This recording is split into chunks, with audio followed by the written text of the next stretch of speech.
नाही उभं राहून बोलू शकतो मी पण जरूर जरा चर्चा चर्चा करें. नाही चर्चा थांबा तर. चॅनल नीचे करू. नाही ठीक आहे नाही ठीक नाही तुम्ही अरे मी उठलो तो उठता तुम्ही मी बसलो तर बसता तर तुम्ही एक काहीतरी करा बसताय तर बसा म्हणजे मला बसून बोलता येईल बस अब लेकिन आप लोग नहीं ना बैठ रहे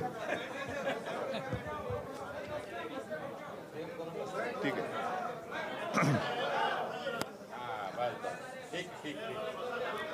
चल ठीक आहे थोडं हिंदी आणि मराठीमध्ये बोले ना मराठी सुरू करा हिंदी मध्ये करू. अब एक ही है हिंदी मराठी. नाही सगळे मराठी तर समजतात व्यासपीठावरील सर्व उपस्थित मान्यवर आणि जमलेल्या बांधवांनो भगिनींनो आणि मातांनो बहुत दिनों के बाद जरा हिंदी की प्रैक्टिस बढ़ा रहा हूँ क्योंकि जैसे मैं अभी गाड़ी से उतर रहा था तो एक पल मेरे ध्यान में आया नहीं कि व्यक्ति है कौन शक्ल तो देखी हुई है पता चला चंद्रकांत जी आहे आणि ते एवढ्यासाठी म्हटलं कारण मला आज सुद्धा चंद्रकांत जी आठवतात ते दाढ़ीवाले मतलब आप सोचिए कितने सालों के बाद हम मिल रहे हैं अभी अभी तो लगातार मिल रहे हैं लेकिन इतने साल बीच में गुजर गए क्यों गए पता नहीं दुबे साहब भी बहुत सालों के बाद घर आए राजेश जी पण तसे सगळे पहले तो घर पे आना जाना था बीच में पता नहीं क्यों क्या हुआ आना ही बंद कर दिया और अभी आपने जो बात कही कि आने वाले सरकार में हमें भी कुछ चाहिए अरे आप साथ में रहेंगे तो देंगे ना मेरे साथ रहेगा ही नहीं तो किसको दे दूं मैं और पहले भी ऐसे नहीं मेरे पिताजी ने उस वक्त भी कोशिश की थी घनश्याम जी थे अभी चंद्रकांत जी उस वक्त आप आते थे जरूर राज्यसभा के मेंबर नहीं चंद्रकांत जी रमेश जी आप आते थे जरूर लेकिन शिवसेना में नहीं आते थे घर जरूर आते थे अभी तो खैर अपना गठबंधन ही हुआ है महाविकास आघाड़ी गठबंधन क्यों हुआ कैसे हुआ और दुबे साहब मैं आपको धन्यवाद देना चाहता हूँ क्योंकि जब अपनी तारीख तय हुई थी तब मैंने सोचा नहीं था कि अरे आपचा मुहूर्त हा शिवजयंतीचा मुहूर्त आहे एक चांगला मुहूर्त आहे शिवजयंतीचा मुहूर्त आहे आणि ही तर गोष्ट सत्य आहे की छत्रपति शिवाजी महाराज जी का राज्याभिषेक करने के लिए काशी से गागाभट्ट आए थे तो अपना रिश्ता तो इतना पुराना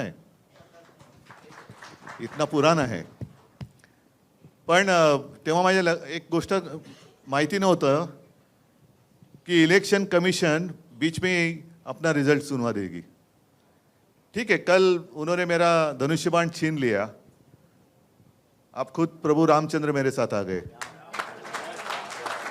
आप ही ने दिए हैं तो ऐसे होता रहता है ये संजोग की बात है या पता नहीं इसके पीछे क्या राज है लेकिन होता है कभी कभी ऐसी बातें होती है और मैंने तो कल रास्ते पे उतरकर चुनौती दी है जिन लोगों ने मेरा पार्टी का नाम और धनुष्य बाण छीन लिया है उनको मैंने चुनौती दी है कि अगर आप मर्द हो आप में हिम्मत हो है तो आप मेरा चुराया हुआ धनुष्य बाण लेकर मेरे सामने आइए मैं मेरी मशाल लेके सामने आता हूँ देखेंगे क्या होता है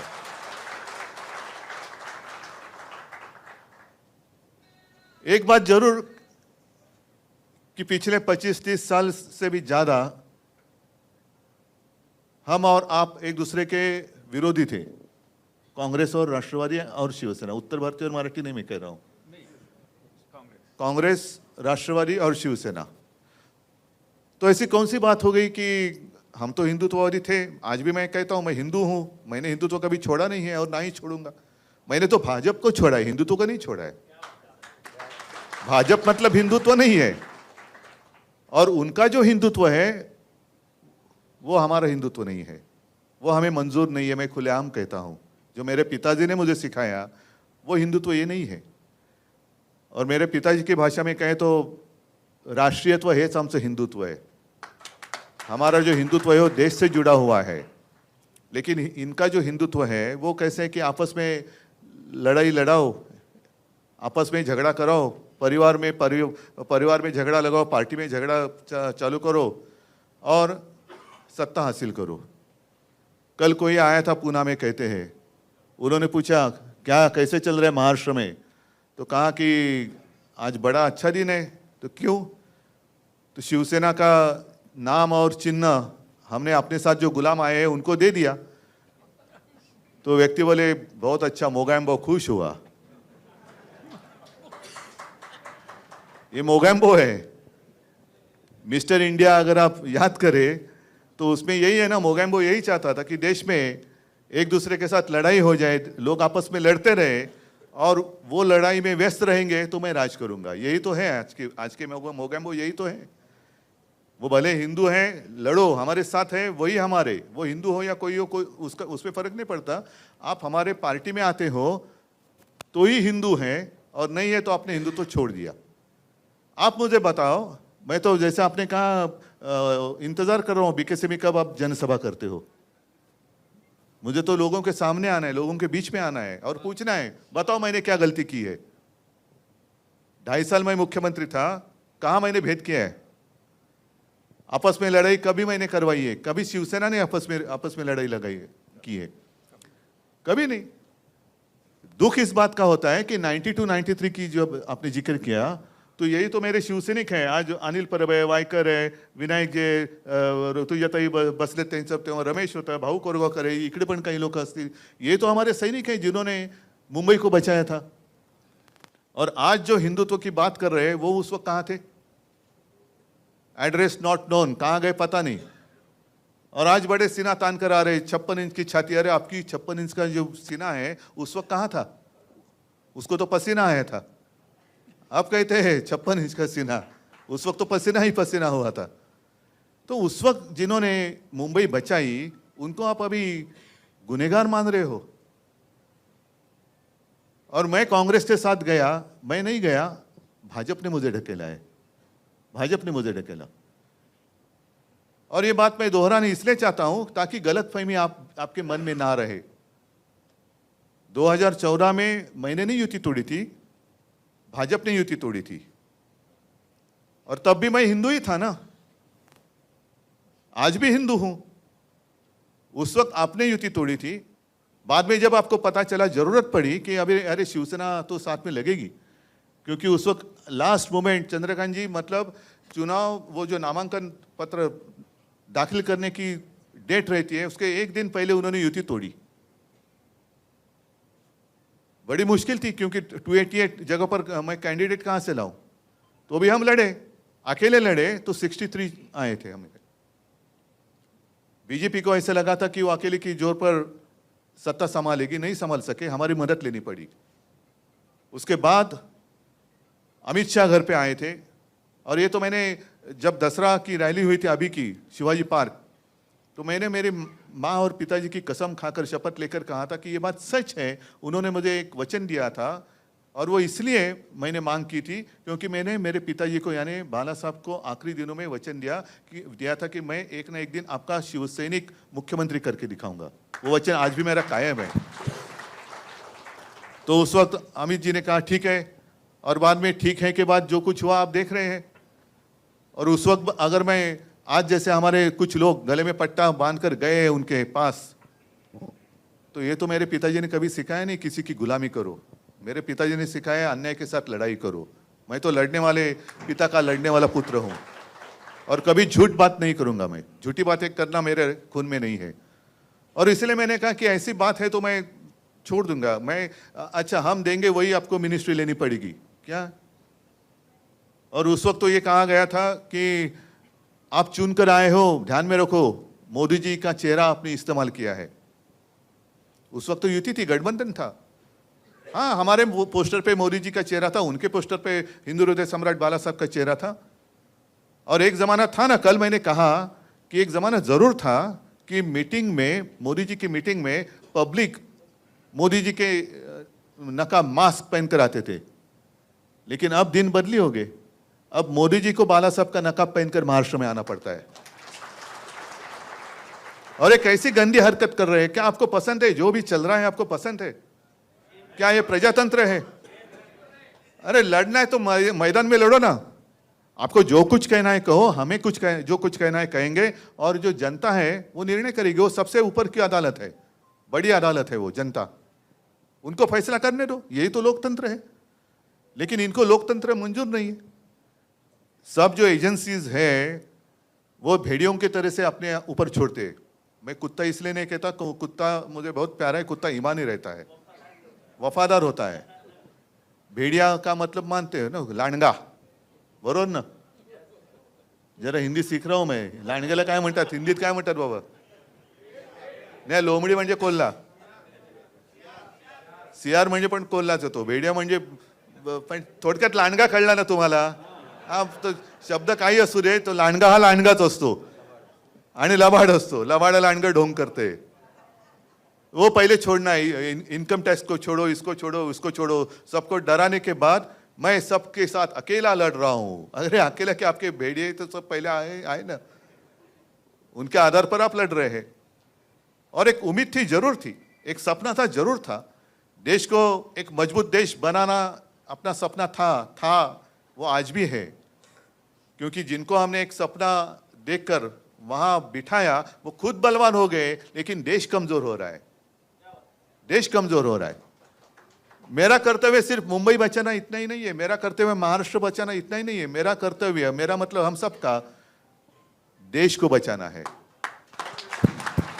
और आज अगर हम जागेंगे नहीं, मेरे पिताजी, ये बात तो प्रमोद महाजन जी ने एक मीटिंग में कही थी, भाषण में कही थी। राजेश जी तेव्हा तुम्ही मला वाटतं भाजपात असणार, सोबत होते, बरोबर ना? कारण प्रमोद जी घरी यायचे, खूप चर्चा व्हायची, गोपीनाथ जी यायचे, तो एक काळ जमाना वेगळा होता, एक खुलापन था। आज सारी चीजें शतरंज का खेल हो गई है। आज कहाँ अपनापन रहा ही नहीं, जो कुछ करना है वो शतरंज हो गया। आपको ये इतना, लेकिन शतरंज में भी कुछ नियम होते हैं। घोड़ा कैसा चलना चाहिए, हाथी कैसे जाना चाहिए, ऊंट कैसे चलना चाहिए, यहाँ तो कोई भी कैसे भी चलता है।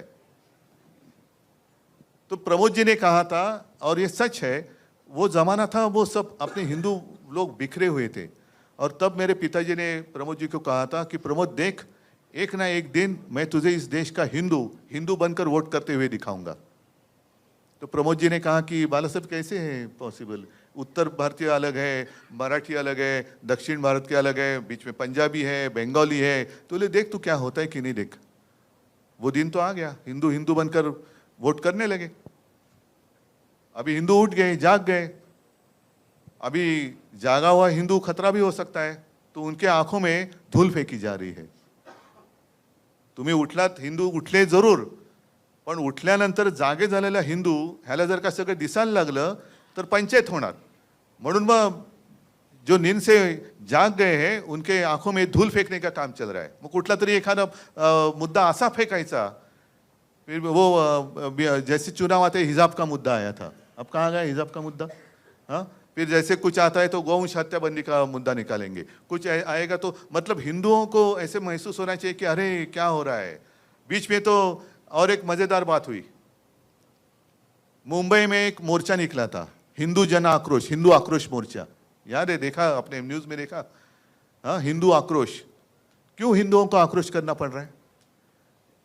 दुनिया का सबसे ताकतवर आदमी, देश का प्रधानमंत्री है 8 साल से, हिंदुत्ववादी है, हिंदू है, तो भी हिंदू आक्रोश कर रहे हैं। ये कौन सा हिंदुत्व है, ये कौन सा राज है, ये कौन सा रामराज है? और कांग्रेस का जब राज था तो आपको पता है एक नारा लगाया जाता था, इस्लाम खतरे में है। अब नारा बदली हो गया, अब हिंदू खतरे में है। तो किसका राज अच्छा था? नहीं, अभी सारे मुस्लिम भाई भी साथ में आ रहे, इसलिए ऐसे नहीं कहता कि वो खतरे में आना चाहिए। आपका और हमारा कोई झगड़ा है ही नहीं, ना उत्तर भारतीयों से है ना मुस्लिम लोगों से है। जो भी इस देश को अपना देश मानता है, अपनी मातृभूमि मानता है, और जैसे आपने कहा कि उत्तर प्रदेश तो आपकी मातृभूमि है, ये कर्मभूमि है, आपको आदर दिया है, तो इस देश के प्रति आपका एक कर्तव्य बनता है। तो यही है कि इस देश को अपने मातृभूमि मानने वाला हर कोई, वो हमारा भाई है, वो हमारा भाई है। और आते आते मुझे थोड़ी देर हो गई, इसलिए क्योंकि घर में भी कुछ उत्तर भारतीय आए थे, नहीं सच्चे आए थे, अलग, वो उत्तर प्रदेश से आए थे। आज ही के दिन, आज शाम को जा रहे, तो उन्होंने पूछा आप अगर होंगे तो हम मिलना चाहते, तो आइए। तो मैं यही उनको कह रहा था कि देखो हमारा हिंदू तो कैसा है, जो मेरे पिताजी ने हमें सिखाया। एक पिछले 3-4 सालों की बात है, आप भूल गए होंगे या आपने शायद पढ़ा भी नहीं होगा। एक अपना फौजी था कश्मीर में, वो छुट्टी लेकर घर जा रहा था परिवार को मिलने के लिए। जब आतंकवादियों को पता चला कि ये अभी छुट्टी लेकर अकेला जा रहे, बीच में उसको किडनॅप किया गया, त्याचे हालहाल केले आणि कुछ दिनों के बाद एकदम छिन्न विछिन्न झालेलं त्याचं शरीर, उसका मृतदेह कहीं पे मिल गया। वो अपना था कि नहीं था जिसने देश के लिए कुर्बानी दी है। अभी मैं अगर कहूं कि हाँ वो मेरा भाई था, तो आप बोलेंगे लेकिन आपको नाम पता है क्या है? उसका नाम था औरंगजेब। औरंगजेब होगा ना, मजहब से मुसलमान होगा, था ही, लेकिन उसने अपने देश के लिए कुर्बानी दी। भारत माता, जिसको भारत माता की जय कहते हैं, उसके लिए उसने अपनी जान तक दे दी। वो अपना भाई नहीं था, वो अपना भाई ही था। तो ये अगर हमारा हिंदुत्व है, अच्छा अगर मैं कांग्रेस के साथ गया तो हिंदुत्व को छोड़ दिया। अभी कल मोगैम्बो ने कहा कि ये मुख्यमंत्री पद के लिए कांग्रेस और राष्ट्रवादी के तलवे चाट रहे थे। तो अभी उन्होंने जो किया है, कौन किसका क्या कौन सा हिस्सा चाट रहे पता नहीं। नाही सांगतो ना, हे रोटी बन आता ऐसे 2-4 दिवसापूर्वी मुझे भी वहां आमंत्रित किया गया था। सैयदना साहब ने बुलाया था, मैं गया, लेकिन मैं गया, मैंने वहां चपाती नहीं लटली, क्योंकि जो रिश्ता होता है ना, उसको दिखावे की जरूरत नहीं होती। जब कोई रिश्ता नहीं होता है तो ऐसे नौटंकी की जरूरत पड़ती है कि जाकर रोटी कणिक मळा, चपात्या लाटा, झाड़ू मारा। और जब दिल से रिश्ता होता है ना, तो बात सीधी दिल से दिल की होती है। नौटंकी की बात करने की, नौटंकी करने की आवश्यकता नहीं होती। मैंने जाकर वहाँ, उन्होंने मुझे प्रेम से बुलाया, मैं गया, क्योंकि जब बड़े सैयदना साहब थे तो मुझे याद है, मैं छोटा था तो वो भी मेरे पिताजी को मिलने के लिए घर पे आए थे। तो इतने पुराने हमारे संबंध है, कोई आवश्यकता नहीं है नाटक करने के लिए। लेकिन उन्होंने कुछ भी किया। मैं कांग्रेस के साथ गया तो हिंदुत्व छोड़ दिया। अरे भाई, आप मुफ्ती मोहम्मद के साथ बैठे थे, उस वक्त आपने क्या छोड़ा था? कभी कांग्रेस ने आतंकवादियों को शहीद मानने के लिए तो ये नहीं रखी थी ना शर्त कि ये जो है काय अफजल गुरु, त्याला तो शहीदाचा दर्जा द्या म्हणून ते मुफ्ती मोहम्मद आणि महबूबा मुफ्ती सांगत होते। उनके साथ आपने सत्ता के लिए उस वक्त क्या किया था आपने? मैं नहीं पूछना चाहता, लेकिन क्या तब भी आप हिंदू थे ना, कि उस वक्त के लिए टाइम प्लीज ली थी, जैसे बच्चे लेते टाइम प्लीज, हम हिंदुत्व छोड़ रहे हैं, हम हिंदुत्व पकड़ रहे हैं। ये क्या नौटंकी चल रही है? कब तक लोगों को उल्लू बनाएंगे? और कल की जो बात हुई है, सरासर अन्याय है। आप मुझे बताइए, मेरे पार्टी में कुछ लोग वहां चले गए, जाने दो, जिसकी मर्जी जाना चाहे जाए, लेकिन वो दूसरी पार्टी में जाने चाहिए। आपने जो बात कही, और इसलिए मैंने कहा ना कि अरे भाई, मेरे ही लोग मुझे घर से बाहर निकाल रहे हैं, क्योंकि वो घर पे ही कब्जा करना चाहते हैं। ये घर ही मेरा है, मेरे पिताजी ने उनको सहारा दिया था। ये जो सारे शिवसैनिक बैठे हैं, आज भी लाखों शिवसैनिक हैं, उन्होंने पसीना और खून बहाकर इनको बड़ा किया। अब वो मालिक बनने जा रहे, और हमारी संस्था भी ऐसी है कि उनको चोर को मालिक बना दिया घर का। ये कौन सा देश है? देश में चल रहा है क्या है? लेकिन आज के दिन पूरे देश में जितने सारे राजनीतिक पार्टियां हैं, उनकी आंखें खुलनी चाहिए। आज हम पे बीती है, कल आप पे बीत सकती है, कल आप पे बीत सकती है। जिस तरीके से उन्होंने शिवसेना के साथ शुरू किया है, करते जा रहे हैं, क्या बिगाड़ा है हमने? आपको मेरे पिताजी का चेहरा चाहिए, लेकिन पिताजी का बेटा नहीं चाहिए, जो आपके साथ था, आपको साथ आने के लिए, आगे चलने के लिए तैयार था। और सिर्फ मैंने मेरे पिताजी को, जिसको आप आपका नेता मान रहे हैं, उसी को मैंने वचन दिया था कि मैं शिवसैनिक को मुख्यमंत्री करूंगा। वो वचन निभाने वाला अगर धोखा देता है तो उसके साथ मुझे कैसे बर्ताव करना चाहिए? जिसने हमें धोखा दिया, बाला साहब की शिवसेना को धोखा दिया, उसके तलवे चाटने वाले आपको चलते हैं। मग माझं काय चुकलं होतं? मैं यही तो मांग रहा था। अगर जो बात मैंने उनके सामने रखी थी, चलो 2.5 साल तो मैं मुख्यमंत्री था, हालांकि मैं मुख्यमंत्री बनना नहीं चाहता था, मेरा सपना नहीं था, लेकिन पवार साहब थे, कांग्रेस के अन्य ज्येष्ठ नेता थे, उन्होंने कहा कि उद्धव जी आपको ही करना पड़ेगा, ये स्वीकार करना होगा, अन्यथा ये सरकार बन नहीं सकती। तो मुझे कोई अनुभव नहीं था, मैं बन गया।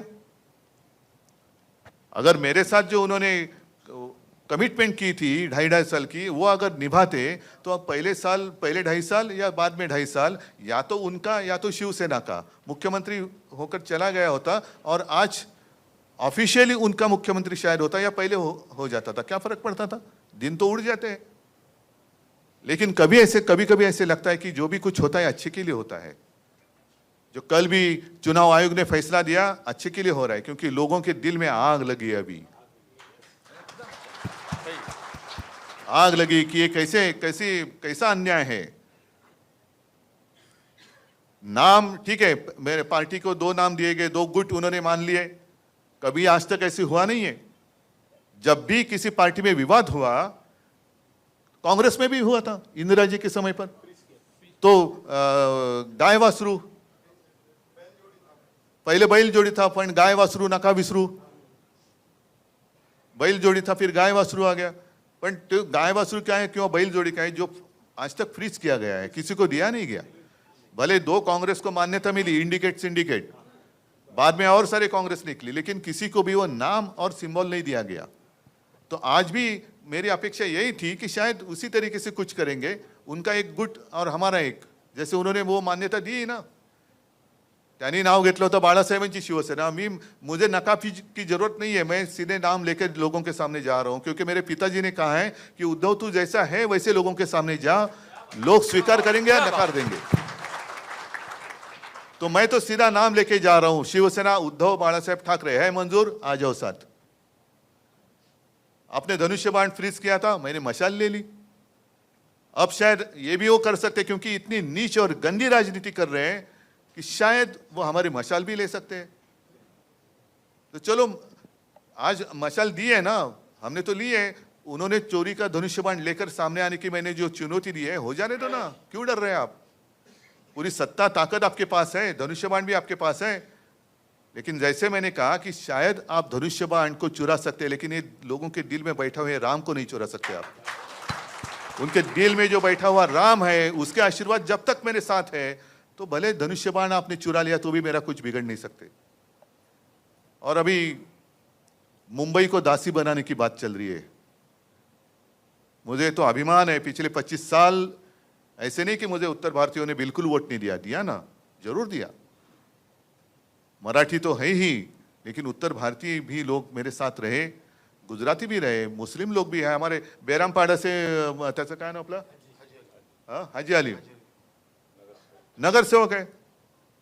म्हणजे आपण विचारच करू शकत नाही, अरे बेरामपाड्यात शिवसेनेचा नगरसेवक, अभी तो और अच्छी लीड से आएगा। अरुण खान आहे, त्याच अलीकडच्या पलीकडचा आहे, इकडचा तिकडचा, तर दिलेच होतं ना सगळ्यांनी सोबत। पण मुंबईला दासी बनवताना आपल्याला एक अभिमान या गोष्टीचा वाटलं पाहिजे की एक जमाना ऐसे था कि मुंबई डेफिसिट में थी 645 कोटी, और चंद्रकांत जी फिर 2012 से लगातार, रविंद्र वायकर जी भी थे, सुबोध कुमार होते, सगळ्यांनी सबने मिलकर जो कोशिश की, आज मुंबई की जो पूंजी है 70,000 करोड़ से भी ज़्यादा बैंक में है।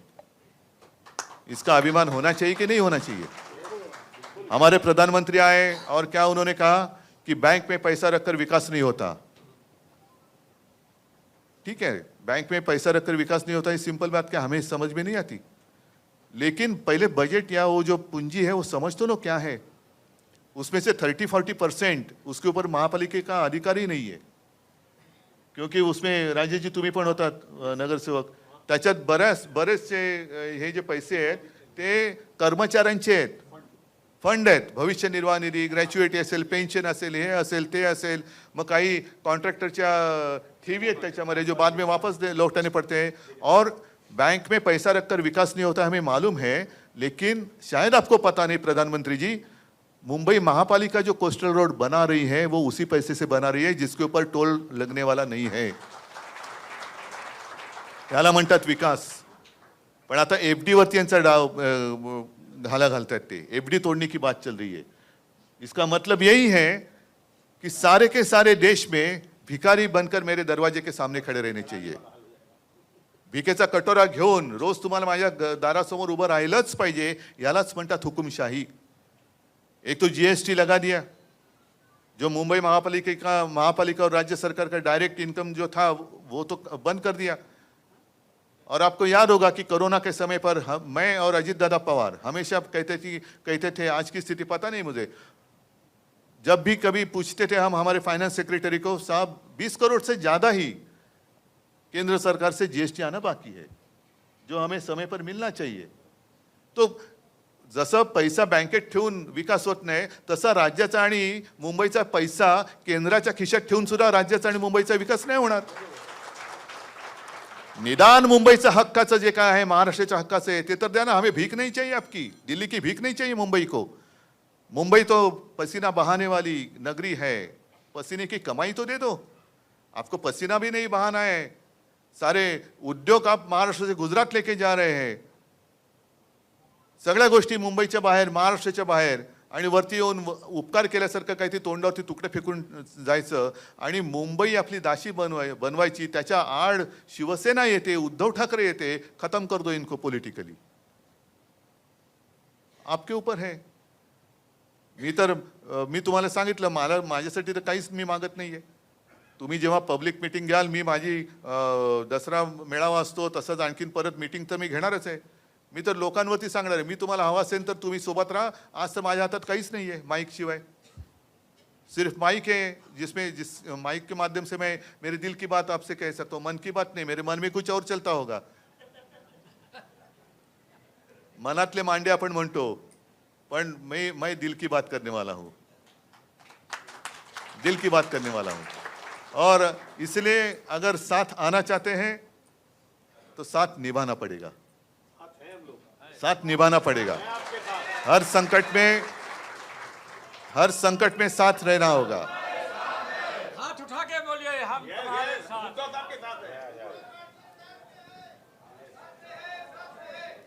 नहीं, और इसलिए आपने जो कोरोना की बात सच है। थोड़ी सी वो एक याद कोविड की बात करूं, अभी शायद कितने तारीख को लॉकडाउन हुआ था? 23 से 24, 22। उसके शायद उसके एक वीक पहले से मैं चीफ मिनिस्टर था, मैंने ऐसे ऐसे कुछ चीज़ें बंद करना शुरुआत की थी। कुछ चीज़ें मतलब पब्लिक प्लेसेस, मॉल बंद करो, नाट्यगृह बंद करा, सिनेमा हॉल बंद करा, रेस्टोरेंट। लोगों को एक आदत होनी चाहिए, एकदम झटका नहीं लगना चाहिए। और उस वक्त मैं लगातार केंद्र के साथ कांटेक्ट में था कि मैंने उनको कहा कि कुछ यहाँ बाहर से जो लोग आए हुए, उत्तर भारत से हैं या कहीं से भी है, वो घर लौटना चाहते हैं। उनको घर लौटने के लिए मुझे ट्रेन्स दे दो, मैं पैसे देने के लिए तैयार हूँ, लेकिन उनको अगर वो घर जाना चाहते हैं तो घर जाने दीजिए। क्योंकि एक मानसिकता होती है, कुछ भी होता है तो अरे घर चलो भाई, घर चलो भाई, अरे घर चलो क्यों, यहाँ नहीं घर जाएंगे। तो ठीक है ना, घर जाना चाहते हैं तो घर जाने। तो मुझे कहा गया कि नहीं उद्धव जी, अभी कैसे, अभी तो मुश्किल है। फिर लॉकडाउन हो गया। लॉकडाउन होने के बाद मैंने उस वक्त भी कहा था कि देखो, लॉ एंड ऑर्डर की सिचुएशन खराब हो सकती है। लोगों को ज़्यादा समय तक मैं, ये कोई इमरजेंसी नहीं है कि लॉक करके, लॉकडाउन मतलब घर का दरवाजा लॉक करके उनको अंदर बंदी बनाई जाए, ऐसे नहीं है। तो नहीं अभी नहीं। फिर जो हुआ, लोग बाहर निकले, तो भी मैंने आदेश दिए थे कि जहाँ भी इनको अगर हम रोक कर उनकी निगाह, मतलब त्यांची निगराणी आपण चांगली ठेवू शकू ते करा। मग जवळपास 7.5 लाख लोकांना एक महीनाभर हम वो जहाँ भी रहे वहाँ कैंप बनाए, खाना तो दिया, साथ में डॉक्टर्स भी रखे, लेकिन फिर भी वो सारी इंसान है। एक दिन वो बांध भी टूट गया और लोग चल पड़े रास्ते पे, पटरी पर चलने लगे। 1-2 लोग तो ट्रेन के नीचे ऐसे कुछ बेचारे, उनकी जान भी गई।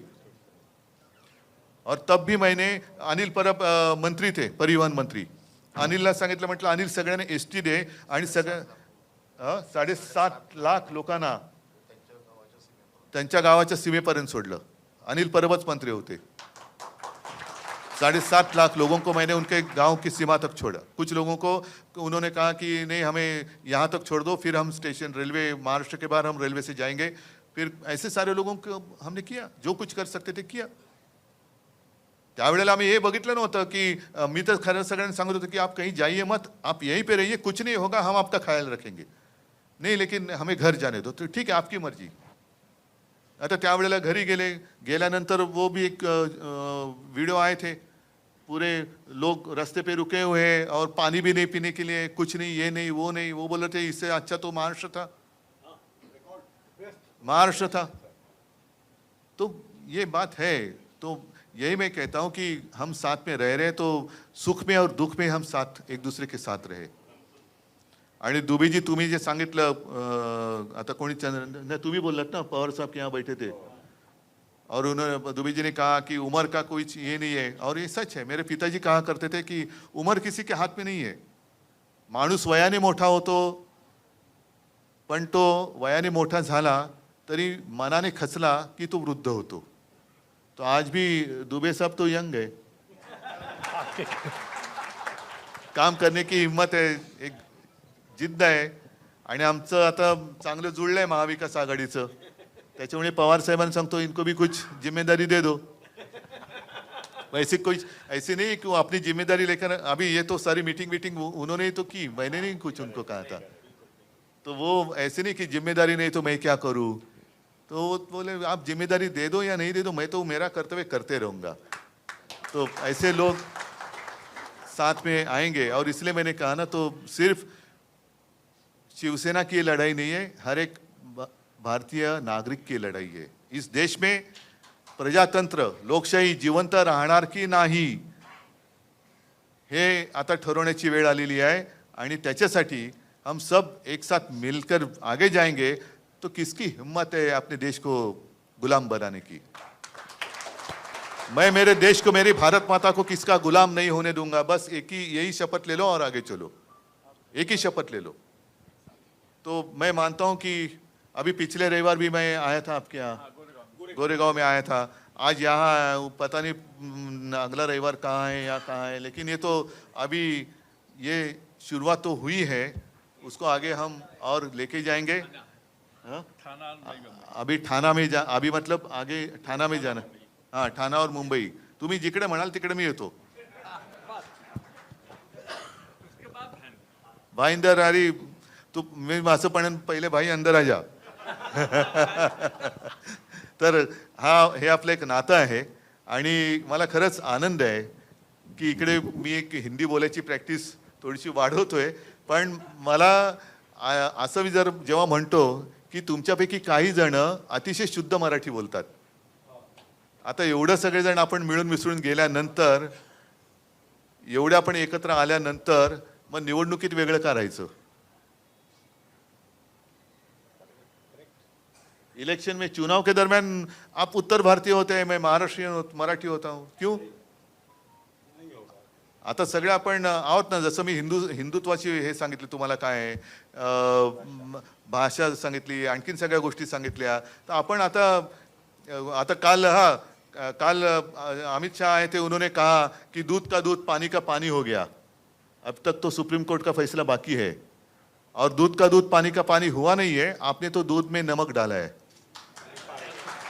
आपने दूध में नमक डाला है, उसको अभी हमें सुधारना है. तर आता त्या दुधामध्ये साखर टाकायला तुमची साथ मला पाहिजे. आणि एकदा का आपली एकजूट झाली की मग ती अशी मजबूत असेल की ती कोणी किती तुडू म्हटली तरी तुटायची नाही. आता गलतफहमी होऊ देऊ नका. कधी काय असलं तर आपण संपर्कात आहोत. अनिल परब तुमच्या संपर्कात आहेत, वायकर आहेत, सगळेच आहेत, ऋतुजाताई आहेत, राऊत बिऊत सगळेच आहेत. तर आता एक दुसऱ्याबरोबर आपण संपर्क ठेवूया. आणि कुठेही जरा असं काय वाटलं की खुटकन काही होतंय, त्याचं लगेच स्पष्टीकरण देऊन टाकू. ठीक आहे? तर आता याच्या पुढे सगळे सोबत राहाल अशी आशा नाही, खात्री बाळगतो. आणि तूर्त आपली रजा घेतो. जय हिंद, जय महाराष्ट्र. एबीपी माझा, उघडा डोळे बघा नीट.